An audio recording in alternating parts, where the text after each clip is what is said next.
Lang tumatanod sa mga lansangan ay mga sundalo at ang mga kalye ay kasing tahimik ng sementeryo. At ang nakakaranas lang ng pagkakakulong at ng pagpapahirap ay yung mga maiingay na pasaway, mga kalaban sa politika, mga aktivista, mga lider ng kilusang manggagawa at ang mga nabansagang mga rebelding pula. Mga pasaway, mga pumapalag. Kaya para hindi ka raw masaktan, manahimik ka na lang. Kung ayaw mong ikaw ang patahimikin. Ang kaisipang ganyan, ang dahilan kung bakit nagtatagal ang mga diktadurya. At walang kinaiba sa bagyong rumagasa at nagresulta sa libo-libong patay sa isang probinsya. At sasabihin natin, okay lang, basta tayo tahimik at ligtas, hayaan mo sila. Pero alam natin na maraming hindi pinili ang madali at komportableng daan. Silang mga nakibaka para ibalik ang demokrasya. Sila rin ang mga kalaban sa mata ng diktadurya. At sa idealismo nila ay naapektuhan maging ang sariling mga pamilya. Mga ama na dinukot ng mga taong di kilala sa gitna ng gabi at hindi na muling nakita. Mga nanay na hindi na nagampanan ng tungkulin sa tahanan dahil mas piniling makipaglaban para sa bayan. Pero ang katotohanan ay hanggang ngayon, ang epekto ng mga ito ay nagpapatuloy sa maraming anyo na balot ng misteryo at kakatakutan. Bilang ambag po natin sa Agosto bilang buwan ng kasaysayan, atin na pong simulan ang kwentong sinulat ni Diditan Joaquio Marasigan. Sana po ay relax lang tayo ngayong umaga. Sana po ay masarap ang ating agahan. Sana po ay masarap ang ating pakiramdam. Dahil eto na po atin ang sisimula ng radio drama na pinamagatang Sino ang Katabi ni Carla?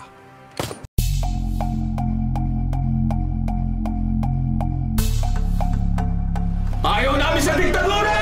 Ayaw namin sa diktadura! Ibalik ang kalayaan maghayag! Ibalik ang kalayaan maghayag! Ayaw namin sa gobyernong mapanil! Ayaw namin sa gobyernong mapanil! Palayain na nakadetain! Palayain! Palayain! Palayain ninyo ang mga kasama namin! Huwag ninyo sigilin ang kalayaan namin maghayag bilang mga estudyante at mamamayan ng bayang ito!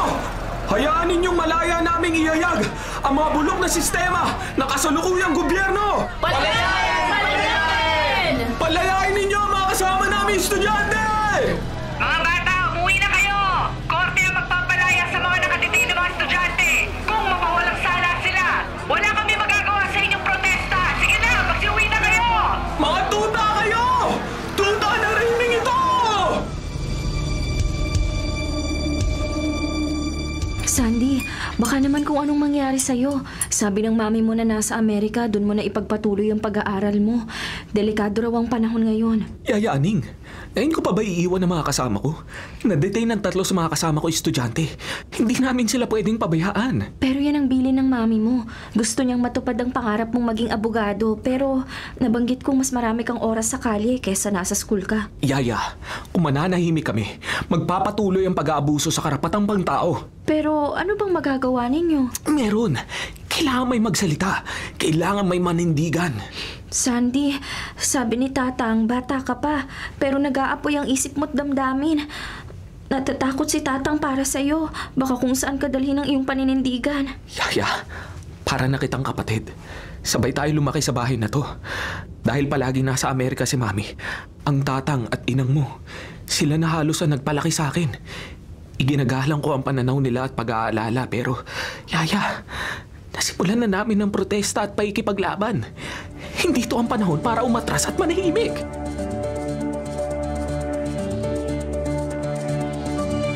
Ha? Ano yun? Nahimbing ako ng tulog. Sa pinto ba yun?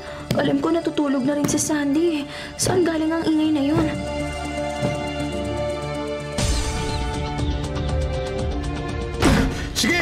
Hanapin niyo si Alexander!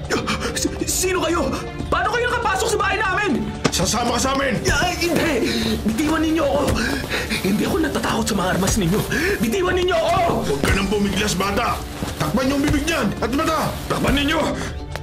Bilis! Kilos! Tayo! Sino kayo? Anong ginagawa niyo rito? Hindi! Si Sandy! Babae! Wala kang nakita!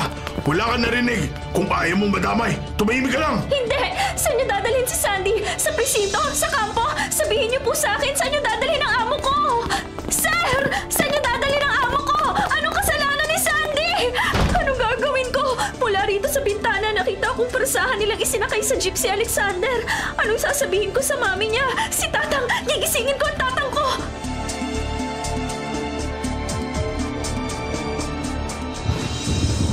Carla, malakas na ang hangin dito sa sementeryo. Madilim ang ulap, mukhang bubuhos ang malakas na ulan. Tayo nang umuwi, Iha. Yaya Aning, bakit ganon? Lumaki ako na larawan lang ni tatay ang nakita ko. Buong buhay ko, si nanay lang ang nakasama ko. At kahit sa birth certificate ko, hindi nakalagay ang pangalan ni tatay. Ayaw niya ba sa akin? Galit ba sa kanya si nanay? Buong buhay ko, iyan ang mga bagay na gusto kong itanong kay nanay. Pero ayokong sumama ang loob niya. Kaya itinago ko na lang ang lahat dito sa puso ko. Carla, Ngayon, inilibing natin si nanay. Ulila na akong talaga. Parang hindi ko na kayang magpatuloy pa. huwag mong sabihin yan. May trabaho ka. May pinag-aaral kang mga pamangkin. Mabuti kang anak, Carla. Hindi ka man nag-asawa. Yan ang pinili mong gawin sa buhay mo. Nawala man ngayon ang nanay mo, na pagsilbihan mo siya. Sa panahong malubha na siya, hindi mo pinabayaan ang nanay mo. Pero Yaya, mas kailangan ko siyang buhay. At hindi isa na lamang alaala. Ay, Carla. Ang mga tanong sa puso ko, hindi na magkakaroon ng kasagutan pa. Sa tamang panahon, Iha, mauunawaan mo rin ang lahat. Tinitiyak ko sa'yo, kung nalaman ng iyong tatay na buntis ang nanay mo noon, siya ang unang matutuwa. Sabay kayong lumaki ni tatay. Naging yaya ka niya. At ngayon ako naman ang inaalagaan mo. Pero bakit walang makapagsabi sa akin kung nasaan siya? Nung bata ako, lagi kong tinatanong si nanay, nasaan ang tatay ko? Ang lagi niyang sagot, nasa abroad, nasa ibang bansa. Pero bakit wala siyang maibigay na address o phone number?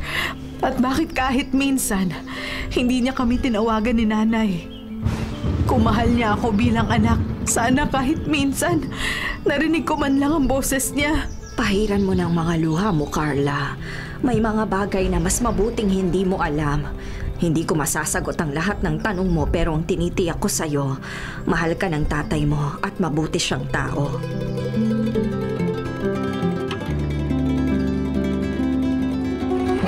Ako, salamat dumating na ang Grab taxi na naibok ko. Ayoko yatang malate sa trabaho. First day ko ngayon pagkatapos ng 2-week leave ko. Good evening, ma'am. Makati tayo? Tama bang nakapin dito sa destination nyo? Oo, mamang driver. Rex. Please call me Rex. Oo, Rex, salamat. Teka, isasara ko na itong pinto. Pasensya na, ma'am. Ginabi na kayo. Sa BPO kayo nagwo-work, ma'am? Oo, sa call center nga. Graveyard shift. Tama. Marami na nga ako naisakay na call center agent. Wala na kasing MRT ng ganitong oras eh. At kung jeep naman, wala na ring pila sa malapit na terminal sa amin. Ito na lang ang booking app, either kotse o motorsiklo. Oo nga, ma'am. Maiba ako, ma'am. May kasama pala kayo. Hindi ko kagad napansin ang pagsakay nyo. Kasama? Binibiro mo naman ako, Rex. Nag-iisa lang akong pasahero mo. Dahan-dahan naman. Bakit bigla ka nagpreno? Kasi hindi ako nagbibiro. Hanggang ngayon nakikita ko siya. Yung katabi nyo, sa backseat, kahawig mo at kapareho ng suot mong damit. Ha? Naku, Rex! Ay, huwag mo akong tinatakot. Lilipat ako ng ibang sasakyan. Magbubuk na lang ako ng bagong ride.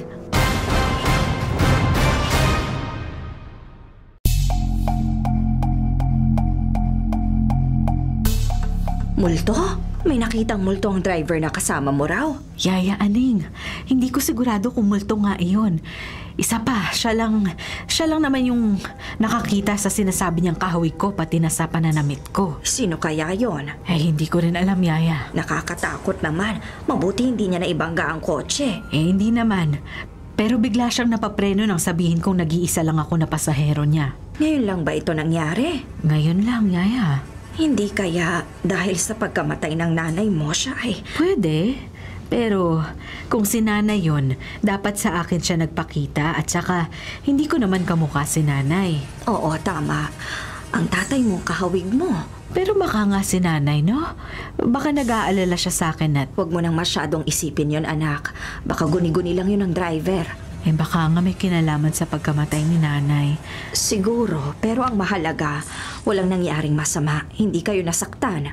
Oo nga. Pero buong shift ko sa trabaho, iniisip ko kung bakit nangyari yun at bakit yung driver lang ang nakakita sa multo kung multo man yun.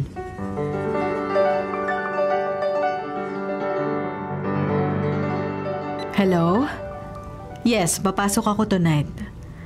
Sandra, tapos na ang leave ko. Hindi ako pwedeng maglakwatsa sa mga araw na to. Oo nga pala. Salamat sa tulong mo nung panahong nakaburol si nanay, ha. Ikaw na halos ang nag-asikaso ng mga bisita namin. Oo. Pinipilit ko magpatuloy sa buhay.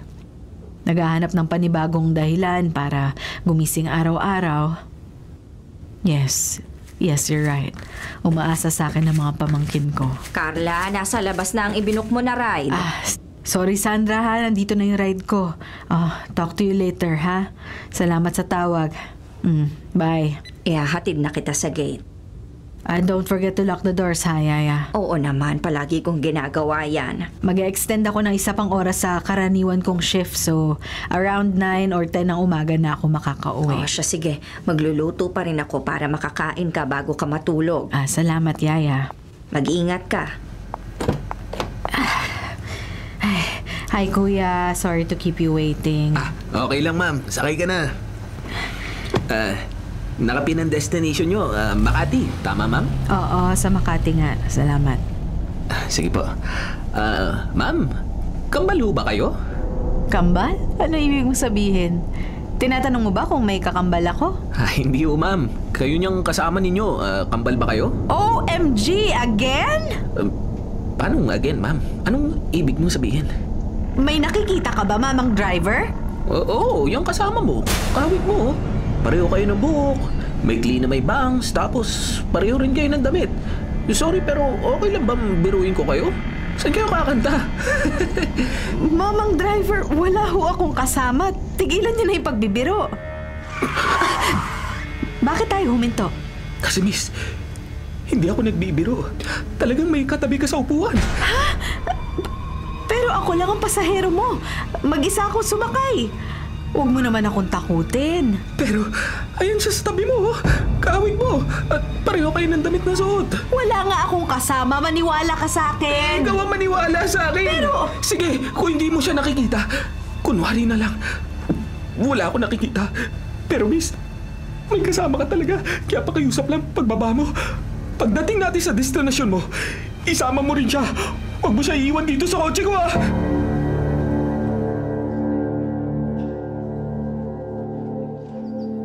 Nay, pasensya ka na kung hindi kita madalas nadadalaw, ha?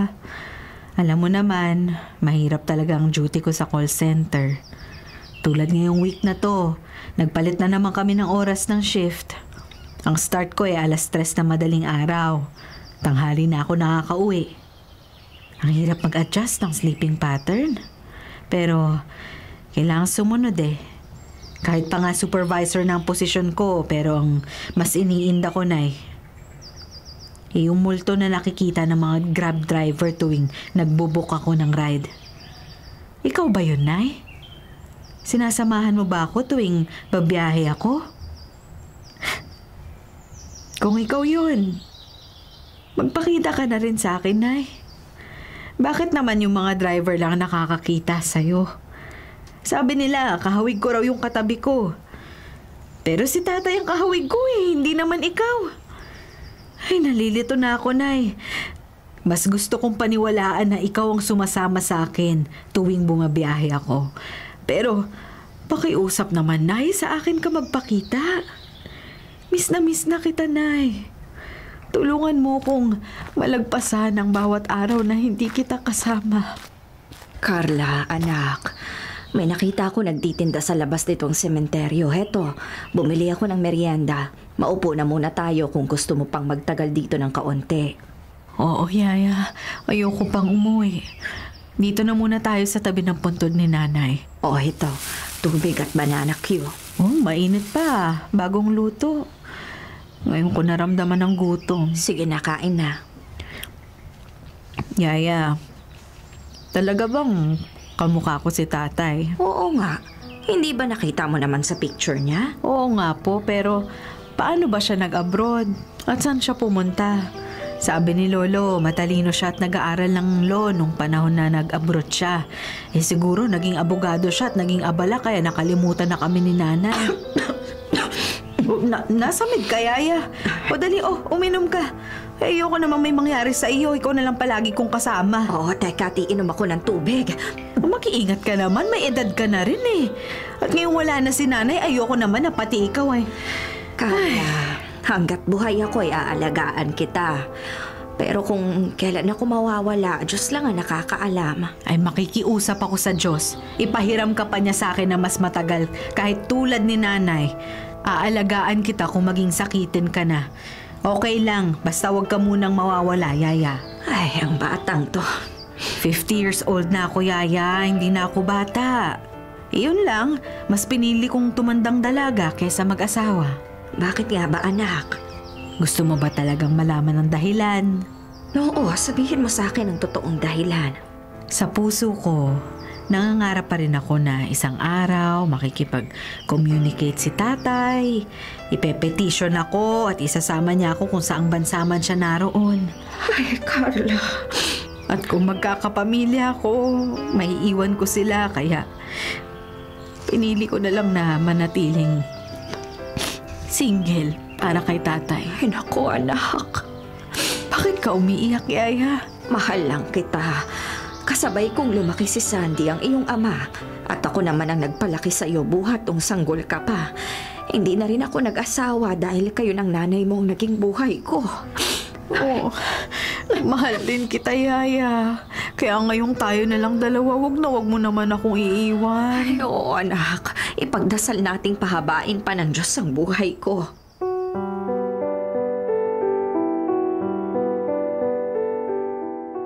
Buong araw na namang matutulog si Carla. At pagdating ng gabi, magdi-dinner siya bago maghanda para pumasok sa call center. Sa tingin ko nakikitang multo ng mga driver, gumugulo talaga sa isip niya. Pero hindi ko rin alam kung bakit nangyayari ito sa kanya. Dapat ko na kayang sabihin ang totoong dahilan kung bakit hindi niya nakita ang kanyang tatay. Sandy, kung nasaan ka man, ituro mo sa akin ang dapat kong gawin. Inilihim namin sa kanyang katotohanan para protektahan siya. Pero hanggang kailan ko itatago kay Carla ang totoong nangyari sa'yo?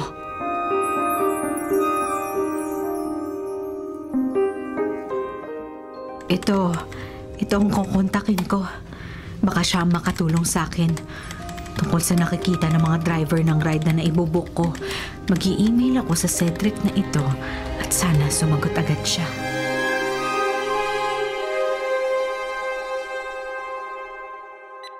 Hi! Cedric, salamat for returning my call, ha? Salamat din sa pag-reach out sa page ko. So, gusto mo malaman kung sino ang spirit na nakikita ng mga cab drivers? Ay, oo. Ngayong gabi lang nang mag-book ulit ako papunta dito sa office. Yun na naman yung nangyari. It's okay na mag-discuss tayo sa phone? Nasa work ka ba? Oo, and hindi nga tayo pwede mag-usap na matagal, no? Mas magandang mag-usap tayo ng personal. Ikaw na magsabi ng place and time. Ako na ang mag-a-adjust. Nakakahiya naman. Nako, okay lang, Carla. Kami na mga kasama ko ay willing na tumulong sa inyo. We go by our instincts. Hindi kami nag-offer ng services, pero kapag kinonta kami, tinitignan muna namin kung kailangan talaga ng tulong ng isang tao. At tutulungan niyo ako? Yes. Ramdam ko ang problema mo at willing kaming tumulong sa'yo. Isang bagay lang. May babayaran ba ako? Wala. May kanya-kanya kaming trabaho ng kagrupo ko. Ginagawa lang namin to para makatulong sa mga tao. Mag-message ka lang kung kailan at saan tayo pwede mag-usap. Tutulungan ka namin. Ay, salamat. Sige. As soon as makahanap ako ng petsa na pwede ako mag-leave sa office, chat agad kita.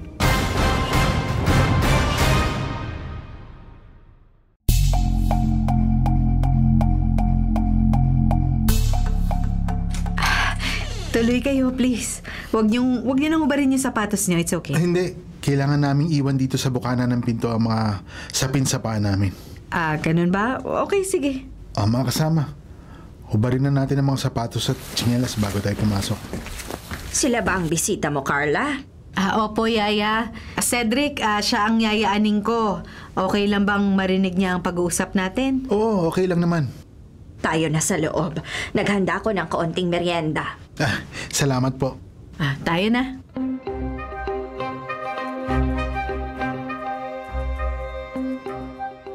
Kailangan namin ng background story. Background story? Oo, Carla. Tungkol sa pamilya mo. Kami lang ni Yaya Aning ang nakatira dito.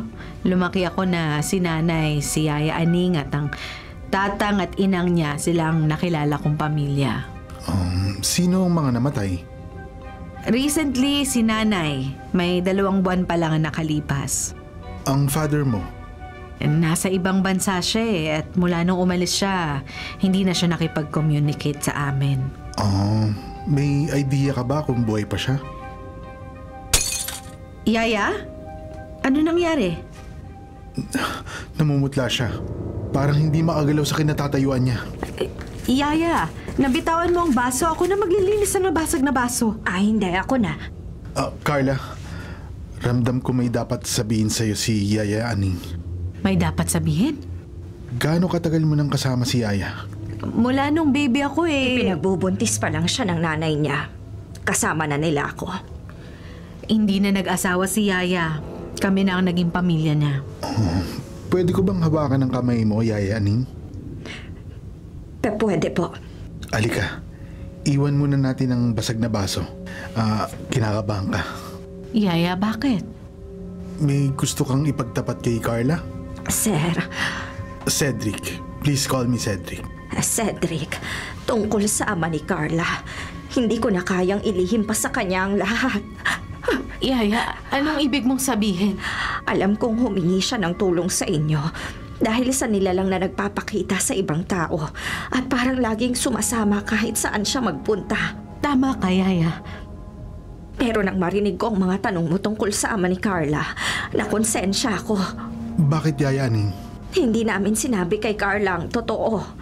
Namin? Oo, anak. Nang isilang ka, nagkasundo kaming lahat. Ako, ang nanay mo, ang tatang at inang ko. Nagkasundo kami na hindi ipaalam sa iyo ang totoong nangyari sa tatay mo. Bakit? Para proteksyonan ka, laban sa mga taong gumawa ng masama sa kanya, para putulin ang lahat ng koneksyon mo sa pangalan ng iyong ama. Kaya po ba kahit alam ko ang buo niyang pangalan at kahit meron akong larawan ni tatay, hindi nakasulat ang pangalan niya sa birth certificate ko? Oo, desisyon niya ng nanay mo. Mahal ka niya, mahal ka naming lahat, at ikaw na lang ang tanging alaala ni Sandy. Kaya ginawa naming ilihim ang lahat sa'yo para hindi mo na siya hanapin. Yaya, hindi ko maintindihan. Yaya, gusto kong hawakan mo ang kamay ni Carla. Bubuo tayo ng isang bilog ng magkakahawak ang kamay. Mga kasama, sumama na kayo sa ating paghahawak kamay. Oo, okay. Sige. Yaya, anong hindi niyo sinasabi sa akin? Naguguluhan ako. 18 years old lang ako noon. Para kaming magkapatid ng tatay mo. Ako ang nag-aasikaso ng lahat ng kailangan niya kapag nasa bahay siya. Yaya rin ang tawag niya sa akin. Hanggang isang gabi, nangyari ito. Sige! Hanapin niyo si Alexander! Sino kayo? Paano kayo nakapasok sa bahay namin? Kasama ka sa amin! Hindi! Bitiwan ninyo ako! Hindi ako natatakot sa mga armas ninyo! Bitiwan ninyo ako! Tumigil ka na! Huwag ka na bumiglas, bata! Takpan niyo ang bibig at mata! Takpan ninyo! Bilis, kilos tayo na! Sino kayo? Anong ginagawa niyo rito? At hindi! Si Sandy! Babae, wala ka nakita, wala ka narinig. Kung ayaw mo madamay, tumahimik ka na lang. Saan niyo dadalhin si Sandy? Sa presinto ba? Sa kampo? Sabihin niyo po sa akin saan niyo dadalhin ang amo ko! Sir! Saan niyo dadalhin ang amo ko? Anong kasalanan ni Sandy? Dinukot siya ng mga lalaking armado. Nakatakip ang mga mukha nila. Humingi kami ng tulong sa pwede naming lapitan. Hinanap siya ng mami niya sa mga kampo, mga presinto. Hindi siya nakita. Naghintay ng tawag ang mami niya. Baka nakidnap si Sandy pero wala rin. Lumipas ang mga araw. Sinabi ng girlfriend ni Sandy na buntis siya. Kinupkup siya ng mami ni Sandy at dito na pinatira.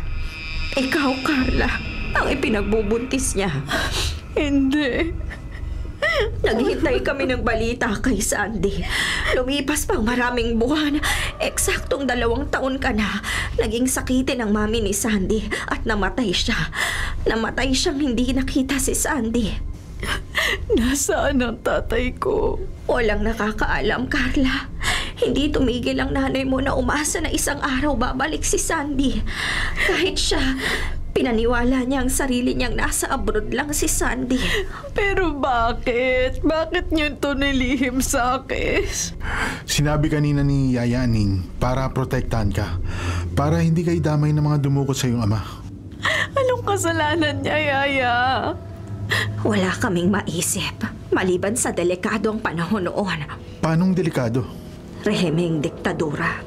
May curfew. Bawal magsalita ng laban sa pamahalaan. Madalas namumuno sa protesta si Sandy. Nangihikayat na magsalita ng tama, manindigan para sa karapatan. Matapang ang iyong ama, Carla. Sa panahong takot ang mga tao, tumayo siya at nanindigan. Isa siyang desaparecido. Tama. Kung hanggang ngayon, wala nang naging balita tungkol sa kanya, may tuturing na siyang desaparecido. Ang tatay ko. Isa siyang matapang na nanindigan at basta na lang nawala. Patawad, Carla. Patawarin mo kami. Yaya, matagal mo itong itinago sa akin pero naiintindihan ko na. Pwede na tayong bumitiw sa isa't isa. Nangihina ako. Kukuha ko ng tubig, anak. Hindi, maupo muna kayong dalawa. Kami na mag-aasikaso sa inyo. Kailangan niyong umupo muna ng tahimik. Iproseso ang nalaman ni Carla at saka tayo muling mag-uusap. Kami na rin ang pupulot ng nabasag na baso kanina. Salamat. Salamat, Cedric.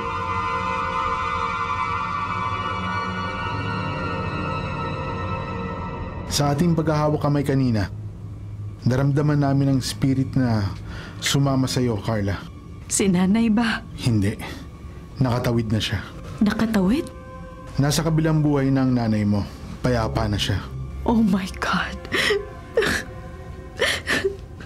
Kung ganun, sino ang sumasama sa akin? Sino ang nilalang na gumagaya sa itsura ko at pananamit ko? Ang tatay mo. Pero babae ang... Yun lang ang kaya niyang gawing entity. Ang gayahin ng anyo mo. Pero siya ang tatay mo. Kung isa na siyang espiritu, ibig sabihin... hindi ko na talaga makikita pa si tatay. He is reaching out to you sa ganitong paraan.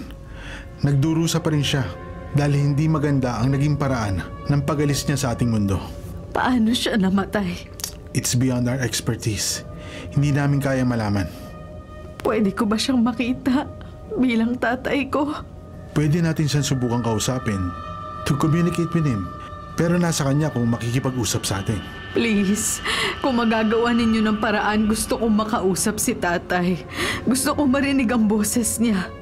Maraming katanungan sa isip ko kung bakit siya dinukot, saan siya dinala, ano nangyari sa kanya, kailan siya namatay. Carla. Kung kaya niyong makipag-communicate kay tatay, please, gawin niyo, Cedric. Gawin niyo!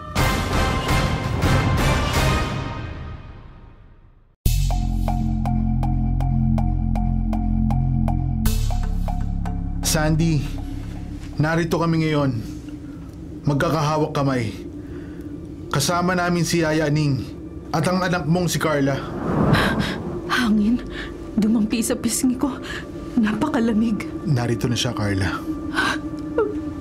Tatay, pwede ba kitang makita? Bilang ikaw, bilang tatay ko. Carla. Narinig niyo yun? May tumawag sa akin. May narinig akong boses. Hindi. Wala akong narinig. Nararamdaman ko siya. Narito siya. Hindi siya makatawid sa dapat niyang puntahan. Hindi ka niya maiwan, Carla. Tatay! Tatay! Tawagin mo ulit ako. Ang tagal kong kinasabi kang makausap ka, mayakap ka at makita. Tatay, nasaan siya? Hindi siya nagpapakita pero nararamdaman ko narito siya. Mabigat ang kanyang espiritu. Kailangan mo siyang palayain, Carla. Paano? Anong gagawin ko? Ako mismo maraming tanong na gusto kong itanong sa kanya. Sandy, pwede ka bang makita ni Carla? Anong nangyayari? Ang ilaw, patay sindi. Tuluyang namatay ang mga ilaw. Tatay? Carla. Opo, ako ang anak mo. Ano nangyari sa iyo? Anong ginawa sa iyo ng mga taong dumukot sa iyo? Nasaan ka? Saan ka dinala? Anak. Nakikita na kita! Yaya Aning! Nakikita mo ba si tatay? Narito siya! Nasa harap natin! Hindi, Carla. Hindi ko siya nakikita. Pero kung nagpakita siya sa'yo, mabuti yon. Kausapin mo siya. Tatay, nasaan ka? Paano kita matutulungan? Anak. Naglalaho na siya! Malabo na yung nakikita ko! Tay, wag muna! Huwag ka muna umalis! Cedric! Tawagin mo siya na wala na siya! Tay! Tay! Kailangan mo siyang tulungan. Paano? Hindi niya sinagot ang mga tanong ko. Nagpakita lang siya sa akin. Paulit-ulit niyang tinawag ang pangalan ko. Ano ang itsura niya? Maayos. Malinis. Katulad ng itsura niya sa larawan na nag-aaral pa siya sa college. Ayaw niyang ipaalam ang nangyari sa kanya. Alam mo ba ang nangyari sa kanya? Hindi rin. Ang tanging naming nararamdaman ay ang emosyon ng entity kapag nagpaparamdam sila. At ano ang emosyon ni Sandy? Nahihirapan ang kalooban niya. Gusto niyang makasamang nanay ni Carla. Alam niyang tumawid na ang nanay mo sa kabilang buhay. Pero naiwan siya at ikaw ang tanging tulay na makapagpapalaya sa kanya. Hindi ko maintindihan. Paano ko siya matutulungan? Hindi namin alam kung saan siya dinala ng mga dumukot sa kanya at kung paano siya namatay. Kung ipahihintulot mo, may gagawin kaming ritual para malaman namin kung ano ang kailangan gawin para matulungan mo si Tatay Sandy. Cedric. Nalutas na natin ang una mong tanong. Nalaman na natin kung sino ang sumasama sa iyo tuwing babiyahe ka. Oo, tama. Si tatay. Hindi si nanay. Wala palang kinalaman ng pagpanaw ni nanay. Oo. Dahil nalaman din nating nakatawid na siya. Nandurusa pa hanggang ngayon si Sandy. Opo, Yaya Aning. Kaya tutulungan natin siya. Cedric. Nakapagpaalam na siya sa'yo. Pero hindi niya ako kinausap. May mga bagay na mas mabuting isama na niya kung saan man siya pupunta. Iyan ba ang dahilan? Hindi ako sigurado. Pero kailangang respetuhin natin ang pasya ng espiritu. Ano ngayon ang pwede nating gawin? Babalik kami sa ibang araw. Kailangan niyong magpahinga. At kami rin ang mga kasama ko. Hindi lang katawan at emosyon natin ang napagod sa araw na to, kundi pati rin ang ating mga espiritu.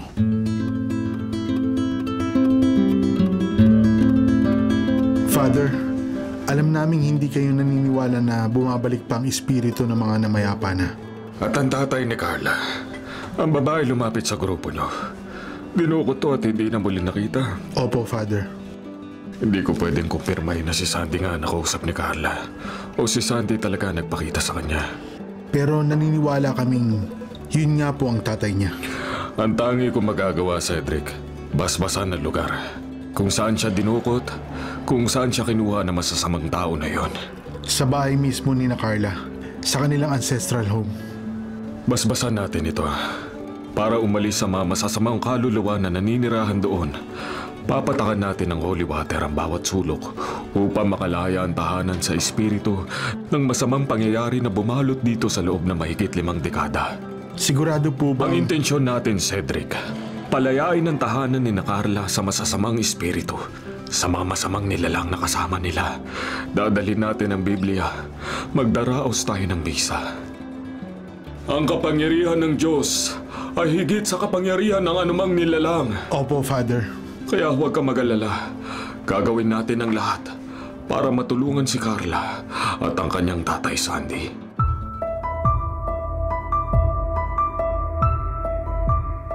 Hello? Cedric, kamusta na? Mag-set tayo ng araw at oras, Carla. May isasama kaming pare. Pare, bakit?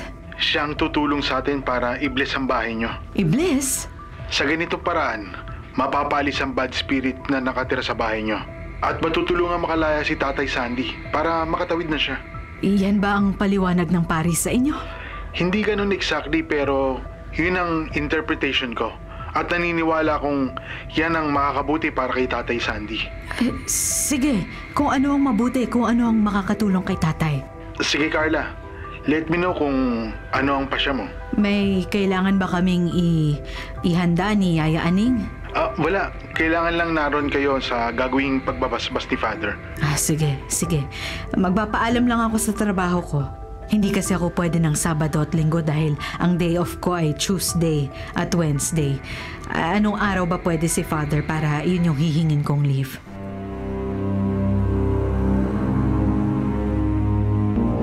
Umami ka na! Sabihin mo kung sino-sino pa ang kasama mo. Wala akong aaminin sa inyo. Sige, kuryente nyo pa.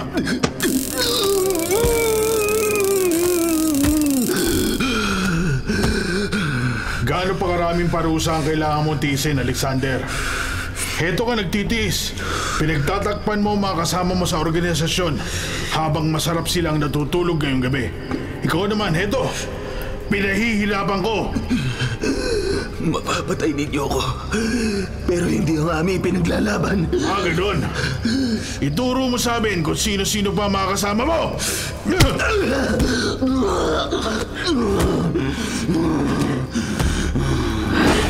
Nasaan ako? Nakikita ko si tatay. Tinotorture. Nagsusuka siya. Puro tubig. Maraming tubig. Hindi! Tatay! Ay, dugo na isinusuka niya! Tatay! Tatay! Tatay! Tatay! Carla, anak, nananaginip ka. Narinig kitang sumisigaw. Yaya, nakita ko lahat. Nakita ko sa panaginip ko. Ang alin? Si tatay, dumaan sa torture. Hirap na siya. Kinuryente siya. Pinainom ng maraming tubig. Nagsusuka siya hanggang sa dugo na isinusuka niya. Carla, tama na. Ayoko nang marinig ang panaginip mo. Bakit kailangan makita ko yun, Yaya? Halika na, anak. Iyakap na kita. Kalimutan mo ang nakita mo. Alisin mo sa isip mo. Hindi yun nangyari. Panaginip lang ang lahat. Panaginip lang ang lahat.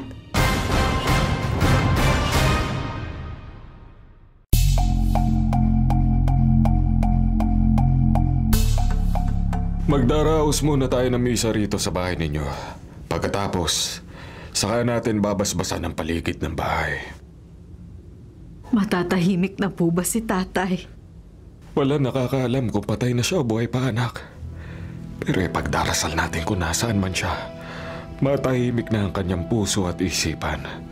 At kung buhay pa siya, matutuhan niya ang daan pabalik dito.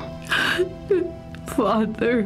Cedric, tulungan mo ko ihanda ang mesa para sa gaganapin nating misa. Opo, Father. Lakasan mo ang loob mo, Carla.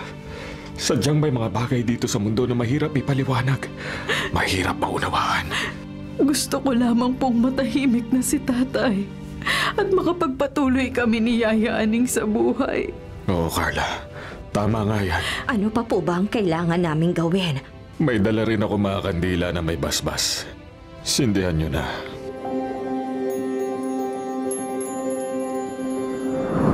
Namatay ang sindi ng kandila. May pumipigil para matapos ko ang misa.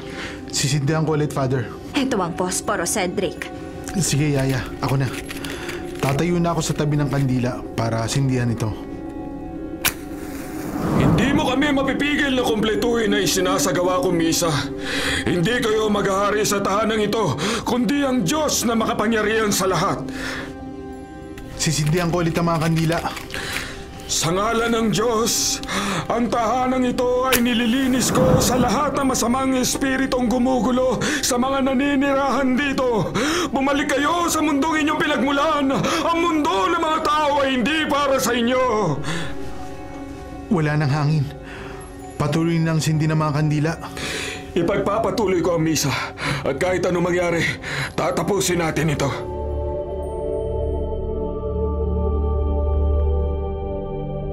Matatahimik na ang iyong ama. Salamat, Father. Ano ho ang kailangan naming gawin? Wala, Aning. Ginawa ko lamang ang tulong na kailangan ninyo. Magkano nga po pala ang services? Magsimba kayo. Magsimba kayo ng pasasalamat. Iyan ang kailangan ninyong gawin. Ihahatid ko na kayo, Father. Cedric, tapos na ba?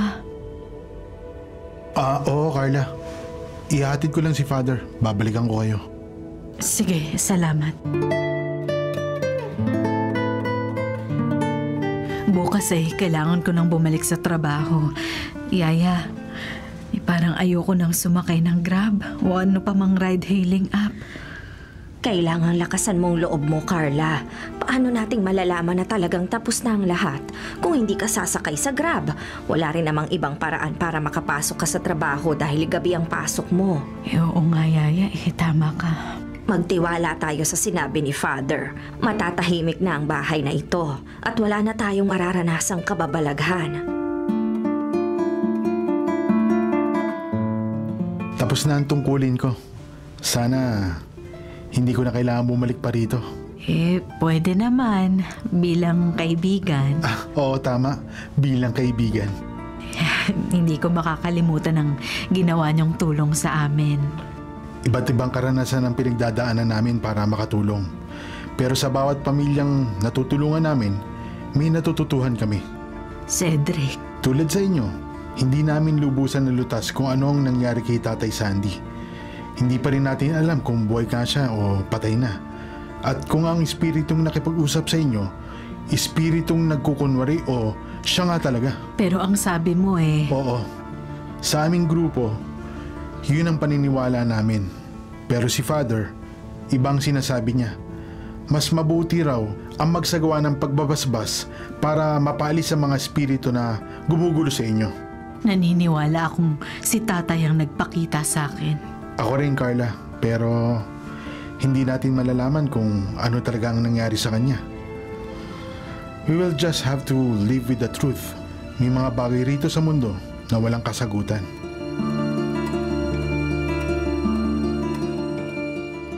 Sigurado ka bang kaya mo nang bumalik sa trabaho? Oo, Yaya. Akin na ang bag ko. Nag-chat na ang Grab driver. Nasa labas na siya ng bahay. O siya, sige anak. Mag-iingat ka. Ikaw magpahinga ka. Bukas na ang uwi ko around 8 in the morning. Oo, gising ako ng maaga para ipagluto ka ng breakfast. Salamat, Yaya. Sige. Ingat anak ha, magdasal palagi. Opo.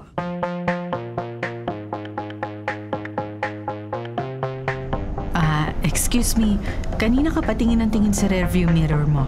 May nakikita ka ba sa tabi ko? Ma'am, ano yun? Sorry mama, nakapokus ako sa pagdadrive napansin ko kasing sulyap ka ng sulyap sa tabi ko Naku, wala ma'am. Nagagandahan lang ako sa inyo.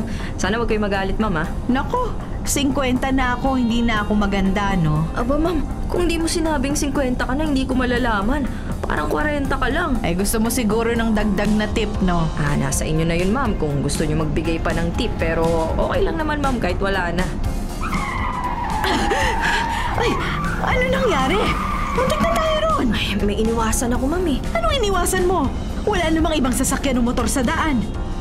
Tao ma'am, hindi mo ba nakita? May lalaking biglang tumawid at Bakit bigla mo kong tinitignan?